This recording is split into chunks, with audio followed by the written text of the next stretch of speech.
तो hello dear NEET aspirants and welcome back to the O2 and digital education.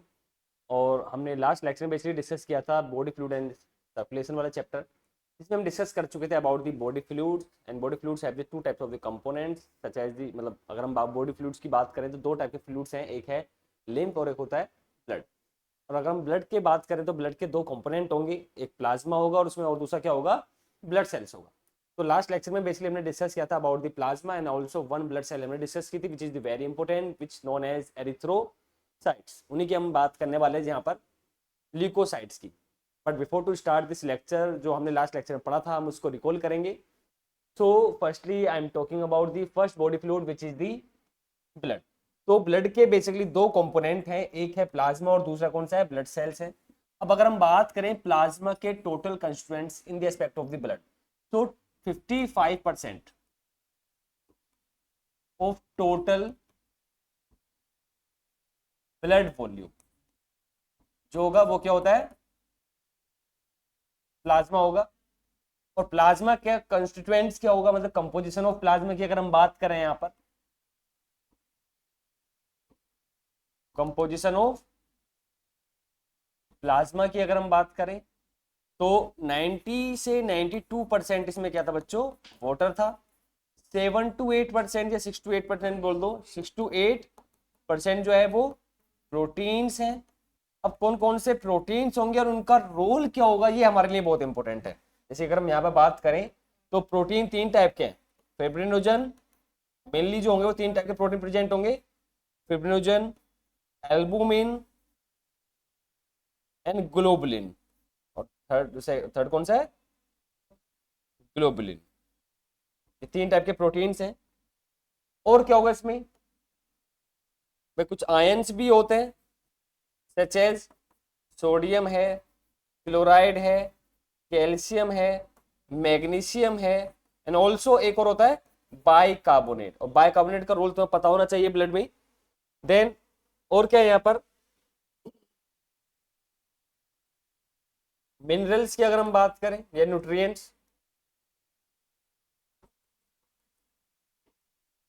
Nutrients तो glucose भी present होता है इसमें, amino acids, amino acids and also some types of the lipids also present in the plasma. तो ये हमने बच्चों discuss किया था अबाउट दी प्लाज्मा। अगेन तुम्हें पता होना चाहिए कि प्लाज्मा का कंस्टिट्यूएंट कितना है टोटल ब्लड वॉल्यूम में। सो 55% of the total blood volume is the plasma. And composition of plasma तुम्हें पता होनी चाहिए, 90 से 92% इसमें क्या होता है, वाटर होगा। 7 to 8 या 6 to 8 इसमें क्या होंगे, प्रोटीन्स होंगे। Then some types of the ions यहाँ पे प्रेजेंट है और कुछ यहाँ पर न्यूट्रिएंट्स भी हैं। अगर हम बात करें बच्चों यहाँ पर प्रोटीन्स के एस्पेक्ट में, देखो यहाँ से क्वेश्चन पूछा जाता है, ट्रिप्लोजन का जो रोल होगा वो क्या होगा, blood clotting, clotting of blood में हेल्प कर रहा है ये। एल्बुमिन की अगर हम बात करें तो osmotic balance, osmotic balance. Globulin की अगर हम बात करें तो helps in the defence mechanism. और डिफेंस मैकेनिज्म जो होता है हमारी बॉडी का वो क्या होता है, इम्यूनिटी। तो ये हेल्प करता है किसमें, इम्यूनिटी में। And immunity is the ability of the host to fight against the disease causing organism such as the, इन्हीं को हम क्या बोल रहे हैं, पैथोजन बोल रहे हैं। तो उसी एबिलिटी को हम क्या बोलेंगे, इम्यूनिटी बोलेंगे। तो उसी इम्यूनिटी में हेल्प करेगा क्या, कौन, ग्लोबुलिन। जैसे तुमने पढ़ा होगा immunoglobulin, immunoglobulin that means I am talking about the, इस बारे में बात कर रहे हैं हम, एंटीबॉडीज के बारे में बात कर रहे हैं। 5 टाइप के हमने एंटीबॉडीज को डिस्कस किया था लास्ट लेक्चर में। देन हमने ब्लड सेल्स, अब ब्लड सेल्स कितनी होंगी भाई, 45% है टोटल ब्लड वॉल्यूम में। 45% ऑफ टोटल ब्लड वॉल्यूम। इनको और क्या बोलते हैं, फॉर्म्ड एलिमेंट भी बोलते हैं, also known as formed elements इनको हम बोल रहे हैं।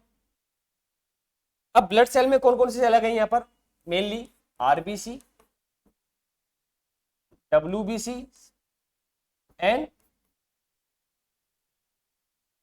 प्लेटलेट से आ गई। देन हमने लास्ट लेक्चर में आरबीसी को भी डिस्कस कर लिया था, आरबीसी जिसको हम और क्या बोलते हैं, एरिथ्रो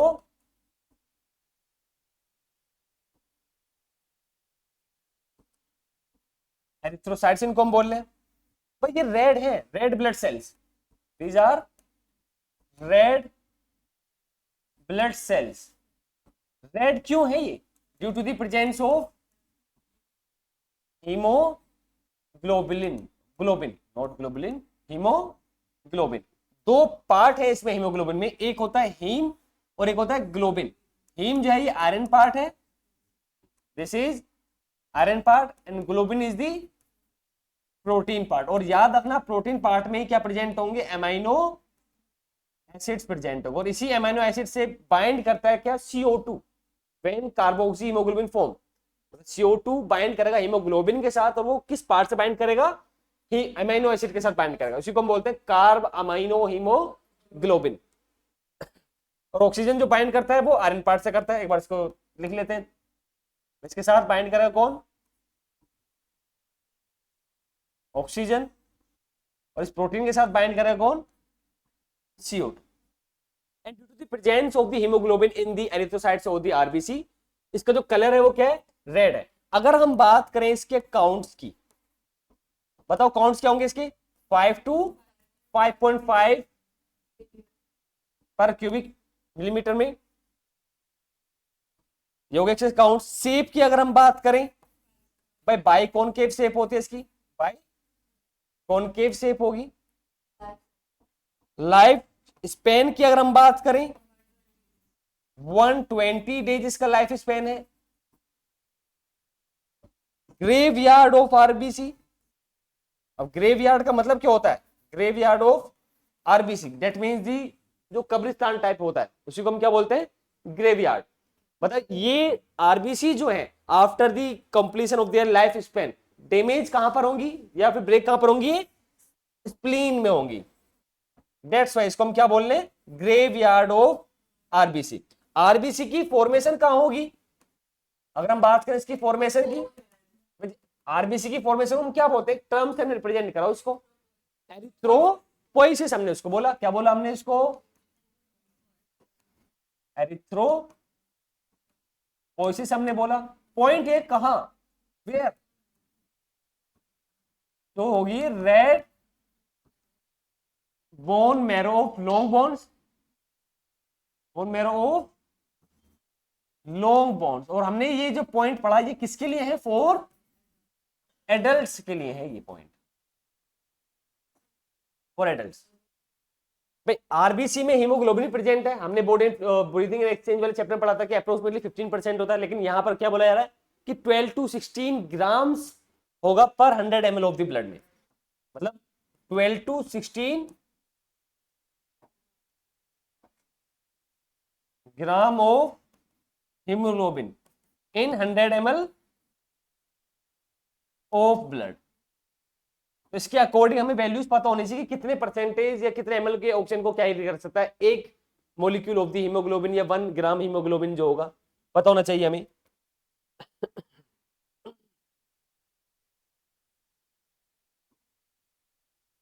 तो ये बेसिकली हमने डिस्कस किया था अबाउट दी एरिथ्रोसाइट। अच्छा, कुछ सेल ऑर्गेनल्स होते हैं इसमें, 3 सेल ऑर्गेनल्स हमने पढ़े थे कि वो एब्सेंट होंगे। तुम बताओ कौन से सेल ऑर्गेनल एब्सेंट है? आए नहीं थे लास्ट क्लास में?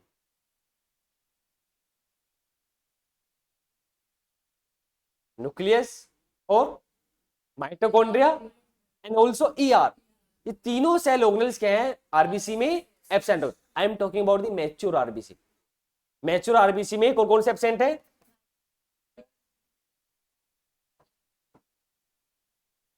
In mature RBC absence of,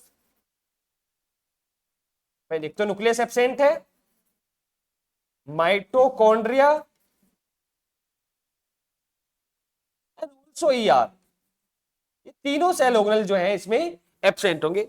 भाई अगर न्यूक्लियस एब्सेंट है तो उसका रोल क्या होगा? More space for the oxygen. भाई ऑक्सीजन के लिए हमें ज्यादा स्पेस मिल गया आरबीसी में क्योंकि न्यूक्लियस एब्सेंट है। तो उसकी शेप कैसे आ गई? न्यूक्लियस के एब्सेंस होने की वजह से ही बाइक, याद रखना न्यूक्लियस जो एब्सेंट है इसी की वजह से इसकी शेप कैसे आ गई? बाइकॉनकेव, लाइक अ स्पंज। और हमने स्पंज को क्या कर दिया? प्रेस कर दिया, तो ये शेप कौन सी बन गई? Biconcave shape. एंड इसमें माइटोकॉन्ड्रिया भी एब्सेंट है। इसका क्या एडवांटेज होगा? इसका एडवांटेज होगा ऑक्सीजन को कंजर्व कर सकता है with the help of the anaerobic respiration because of absence of the mitochondria in the RBC। तो किस टाइप का रेस्पिरेशन होगा पता होना चाहिए, एनारोबिक रेस्पिरेशन होगा, मतलब विदाउट ऑक्सीजन वाला।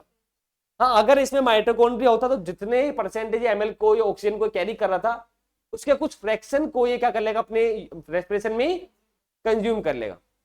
तो बॉडी टिश्यूज को एक तो 5 ml ट्रांसफर हो रही थी, ट्रांसपोर्ट हो रही थी, तो उससे भी क्या होगी, उससे भी कम ट्रांसफर होगी फिर। देन ईआर के एब्सेंस में से क्या मिली इसको, फ्लेक्सिबिलिटी। ठीक है, तो आज के इस लेक्चर में हम बेसिकली बच्चों डिस्कस करने वाले हैं अबाउट द ल्यूकोसाइट्स को और क्या बोलते हैं, WBCs, व्हाइट ब्लड सेल। तो व्हाइट है, कलरलेस है, दैट मींस इसके पास क्या नहीं होगा, हीमोग्लोबिन इसके पास नहीं होगा, क्योंकि हीमोग्लोबिन की प्रेजेंस की वजह से क्या होता है, उसका कलर रेड होता है। या हमारे बॉडी सेल्स में, not body cells, blood cells में 3 टाइप की सेल्स है मेनली, आरबीसी है, WBC है, प्लेटलेट्स भी है। तो सबसे ज्यादा काउंट कौन सा है इसमें, आरबीसी का है, और यही रीजन है, आरबीसी के पास क्या है, हीमोग्लोबिन है, और यही रीजन है कि हमारे जो ब्लड का कलर होगा वो क्या होगा, रेड होगा। हालांकि हमारे ब्लड सेल्स में WBCs भी हैं, प्लेटलेट्स भी हैं, पर वो कम है as compare to the RBC. तो हम बात कर रहे हैं ल्यूकोसाइट्स। तो first of all leucocytes also known as white blood cell.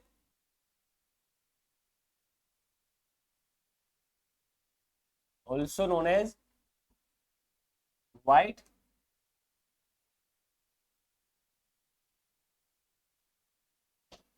Blood cell. तो ये कलरलेस हो गया,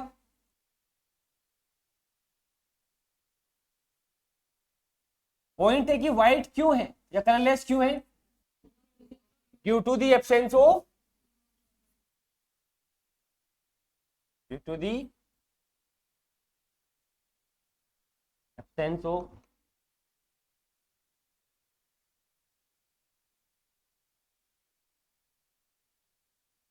haemoglobin.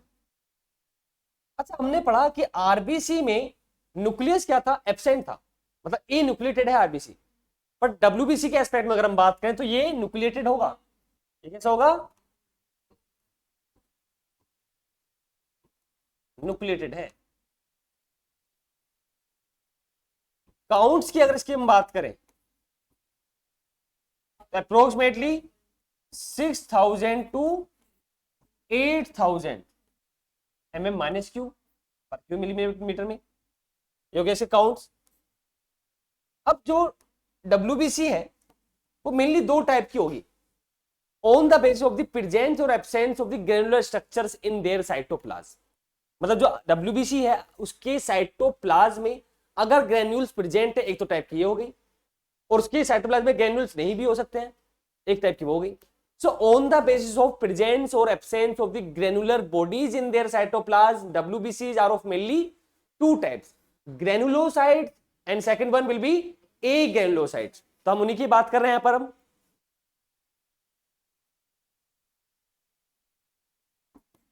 on the basis of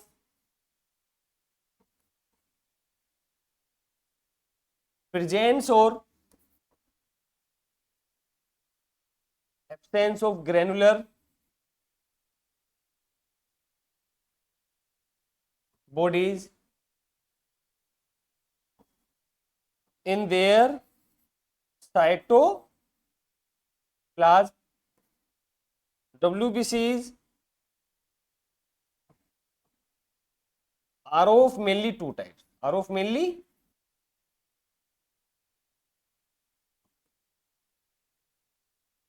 2 types. 2 type की WBCs हैं, उन्हीं टाइप्स की हम बात कर रहे हैं। तो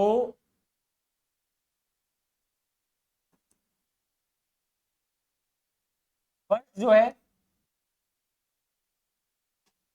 ग्रेनुलोसाइट्स और एक होंगी एक ग्रेनुलो, ये इंपोर्टेंट है हमारे लिए। ठीक है, सबसे पहले तो हमें पता होना चाहिए कि ल्यूकोसाइट्स को हम क्या बोल रहे हैं, व्हाइट ब्लड सेल बोल रहे हैं। क्या बोलते हैं इसको हम, व्हाइट ब्लड सेल। न्यूक्लिएटेड होगा, ये पॉइंट इंपोर्टेंट है। आरबीसी, मैच्योर आरबीसी कैसा था, ए न्यूक्लिएटेड, ठीक है। एंड वाइट क्यों है, due to the absence of the haemoglobin, इसमें हीमोग्लोबिन नहीं होगा, एब्सेंट होगा। काउंट्स की अगर हम बात करें तो 6000 to 8000, and on the basis of the presence और absence of the granular bodies in their cytoplasm. डब्ल्यूबीसीज को हमने भी क्या करते हैं, डिवाइडेड करते हैं टू कैटेगरीज में, ग्रैनुलोसाइट्स में और एग्रैनुलोसाइट्स में। अब ग्रैनुलोसाइट्स में कौन कौन सी डब्ल्यूबीसीज के टाइप्स होंगे, एग्रैनुलोसाइट्स कौन कौन से टाइप्स होंगे, उनका रोल क्या होगा, क्या उनके काउंट्स की परसेंटेज होगा, ये हमें पता होना चाहिए। उनका नेचर क्या होगा, ये हमें पता होना चाहिए। तो आइए, तो व्हाइट ब्लड सेल्स, दो टाइप के हमने व्हाइट ब्लड सेल्स पढ़ी। एक है granulocyte,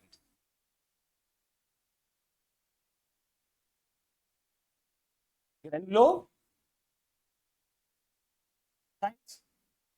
and another one will be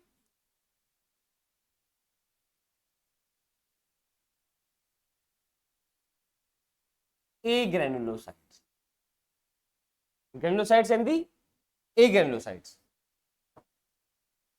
अब ग्रेनुलोसाइट्स की अगर हम बात करें तो ये जो डब्ल्यूबीसीज होंगे इनके साइटोप्लाज्म में ग्रेन्यूल्स होंगे, प्रेजेंट होंगे, मतलब in which type of the डब्ल्यूबीसीज have the granules in their cytoplasm, इसमें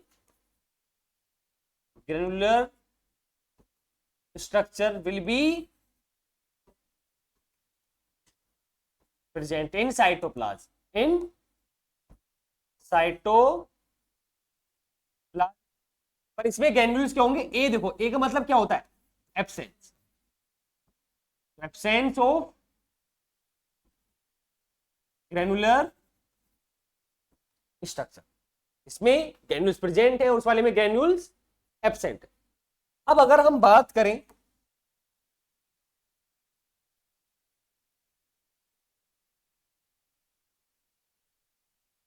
कि ग्रेनुलोसाइट के टाइप्स कौन कौन से होंगे, एक कोड है पेन जी, एक होता है बहन जी, पर यही बेन जी है, नॉट बहन जी, ठीक है। अब पॉइंट है कि यहां पर ये जो BEN है, मतलब अगर मैं बात करूं, बी यहां पर क्या है,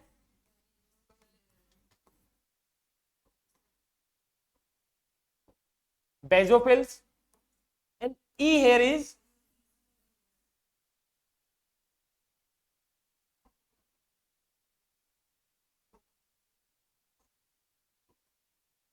इओसिनोफिल्स, और जो एन है होगा न्यूट्रोफिल।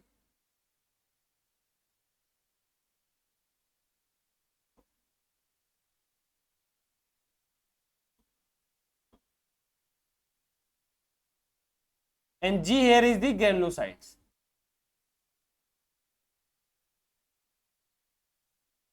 ये तुम्हें पता होना चाहिए कि ग्रेनुलोसाइट्स में कौन कौन से डब्ल्यूबीसीज के टाइप्स है।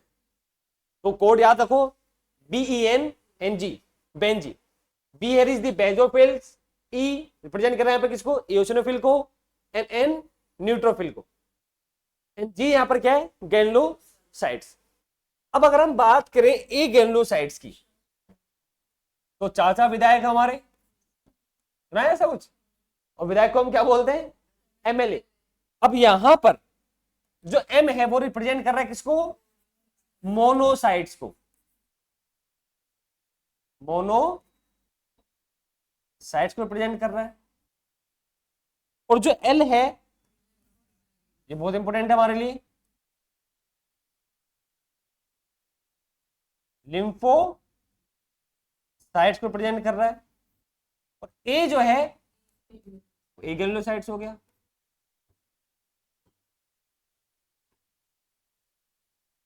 That means the A granulocytes। अब जरा एक पॉइंट समझो, अगर मैं बात करूं, ये 5 टाइप की क्या है, डब्ल्यूबीसीज है, जिनमें से 3 टाइप जो है वो एक ग्रेनुलोसाइट, मतलब ग्रेनुलोसाइट्स वाले हैं, और 2 टाइप जो है वो एक ग्रेनुलोसाइट से बिलोंग करते हैं। तो मैक्सिमम काउंट्स जो होंगे इन सब में, पांचों में से किसके होंगे, न्यूट्रोफिल के होंगे।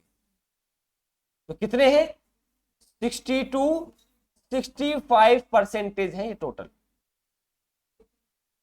सबसे कम कौन से होंगे? 0.5 टू 1% है। इयोसिनोफिल जो होंगे 2 to 3% होंगे।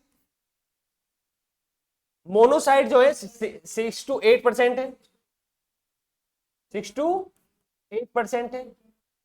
एंड लिम्फोसाइट जो है वो 20 to 25%। 20 to 25%। तो अगर हम इनके काउंट्स के बेस पर सीक्वेंस बना सकते हैं। तो सबसे ज्यादा कौन होंगे? सबसे ज्यादा है न्यूट्रोफिल। उससे कम कौन है? लिम्फोसाइट्स। उससे कम कौन है? मोनोसाइट्स। उससे कम इयोसिनोफिल। एंड उससे भी कम है बेसोफिल। काउंट्स के बेस पर एक सीक्वेंस हमने बनाया, डिसेंडिंग ऑर्डर इसको हम बोलेंगे। सबसे ज्यादा किसमें है?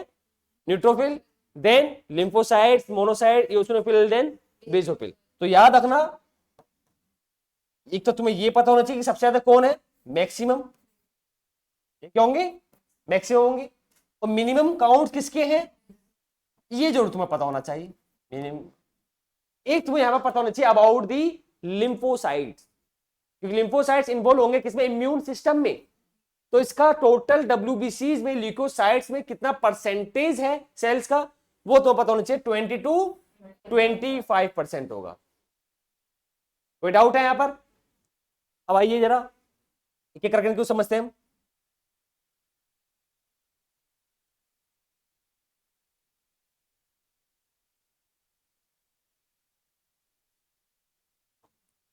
तो फर्स्ट यहां पर जो है वो है बेसोफिल्स। हम बात करेंगे इसकी बेसोफिल्स की। हमने इसका परसेंटेज भी पढ़ा अभी। 0.5 to 1% होगा ओनली। 0.5 to 1% only. अब ये जो बेसोफिल्स है secretes 3 types of chemicals. 3 types of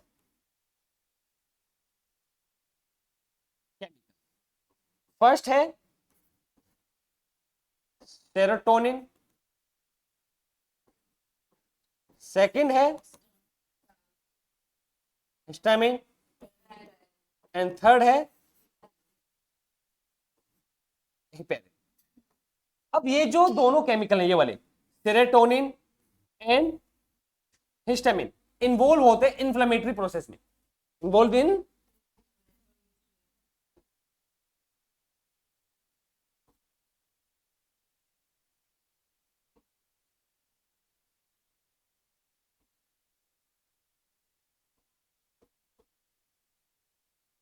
inflammatory processes. और ये जो हिपेरिन है बच्चों, ये क्या होता है? Heparin is the natural anti coagulant. क्या बोलते हैं इसको? Natural anti coagulant. हमारे ब्लड में, मतलब जो बॉडी में जो ब्लड है वो कोगुलेट क्यों नहीं हो रहा? Due to the presence of the heparin. हमने इसको क्या बोला? नेचुरल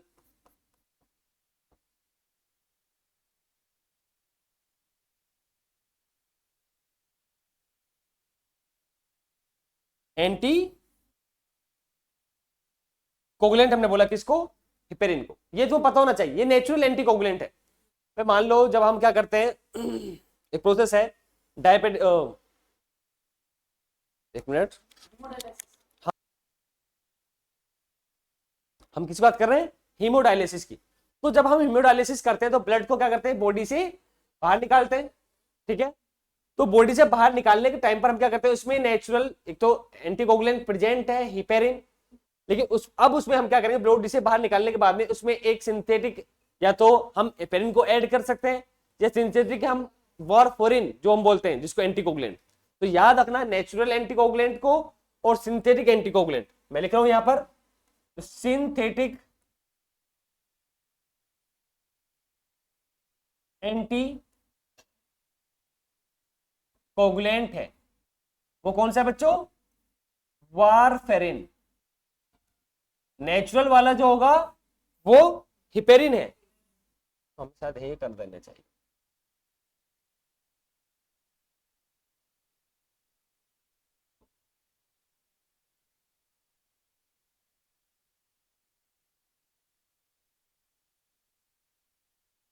तो this is the synthetic anticoagulant which is warfarin. Basophils में इतने इंपॉर्टेंट हमारे लिए सफिशिएंट है। Now I am talking about the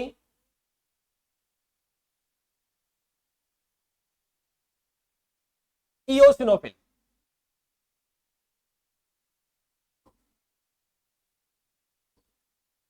eosinophil, इसके नंबर्स की अगर हम बात करें तो कितने परसेंटेज है? काउंट 2 to 3% होंगे।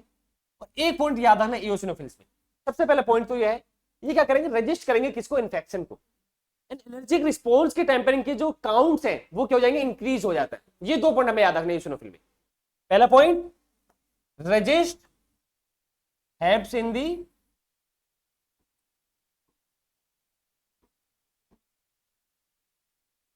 Resist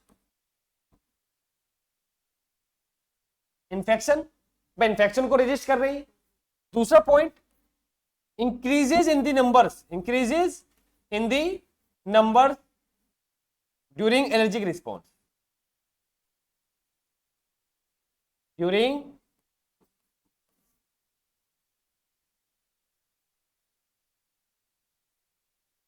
allergic response. पर एलर्जिक रिस्पॉन्स के टाइम पर इनका जो नंबर होंगे वो क्या हो जाएंगे, इंक्रीज हो जाएंगे। और यही वो सेल्स है ब्लड सेल्स में जो बेसिकली क्या करेंगे, रजिस्ट करेंगे इन्फेक्शन को। अब इसके अलावा भी कुछ अदर सेल्स होंगी जो इन्फेक्शन को रजिस्ट करते हैं with the help of the phagocytosis mechanism. जैसे कि अगर हम बात करें अब न्यूट्रोफिल्स की,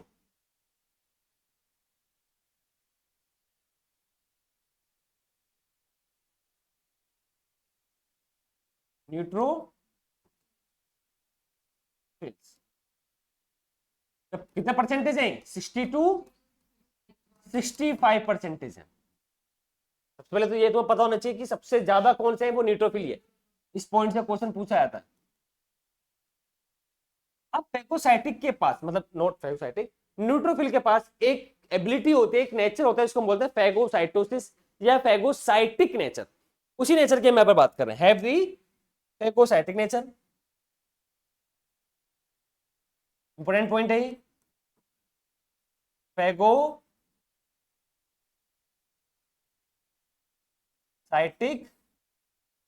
nature.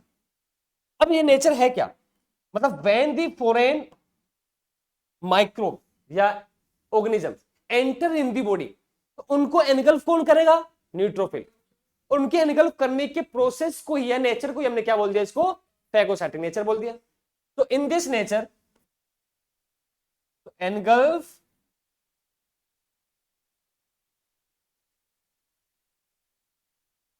Foreign organism when enters into